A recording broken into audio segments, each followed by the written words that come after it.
कांग्रेस नेता चौधरी वीरेंद्र सिंह के बयान से बड़ा बवाल मचा हुआ है। 26 जुलाई को हरियाणा के नरवाना में वीरेंद्र सिंह ने किसी सांसद का जिक्र किया जो 80 करोड़ रुपए में राज्यसभा का सांसद बन गया।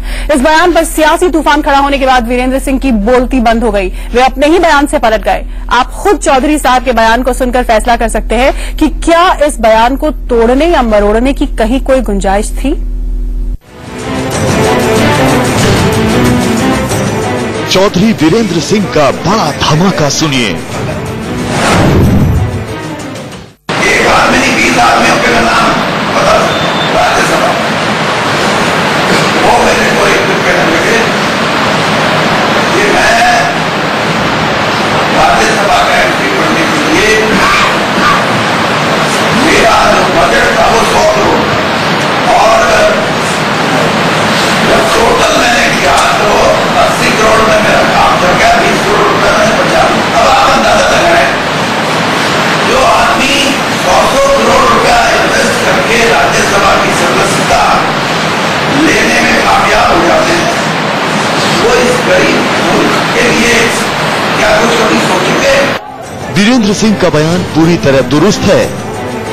इसे देख और सुनकर आप समझ गए होंगे कि वीरेंद्र सिंह किसी राज्यसभा सांसद की बात कर रहे हैं जिसने 80 करोड़ रुपए खर्च किए और एमपी की सीट हासिल कर ली। पूरे बयान में कहीं शक सुबह की गुंजाइश नहीं है, लेकिन चौधरी साहब 26 जुलाई के इस बयान के सामने आते ही आज पलटी मार गए। जो भी मीडिया में चल रहा है वो तथ्यों से परे है। मैंने ऐसी कोई बात नहीं कही।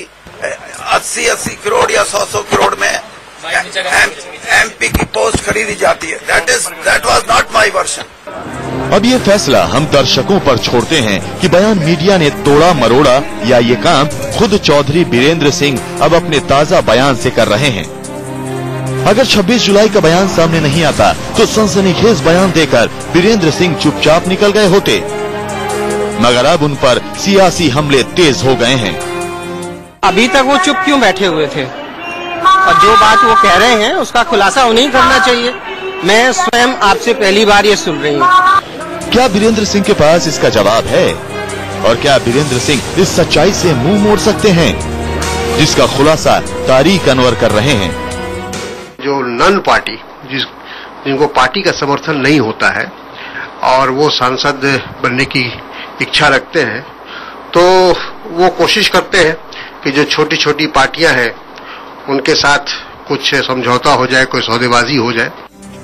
सुना आपने, तारिक अनवर कह रहे हैं कि राज्यसभा सांसद बनने के लिए सौदेबाजी होती है।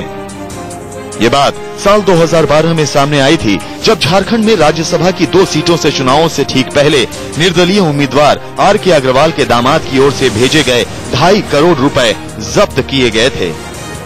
सीबीआई अब तक इसकी जांच कर रही है।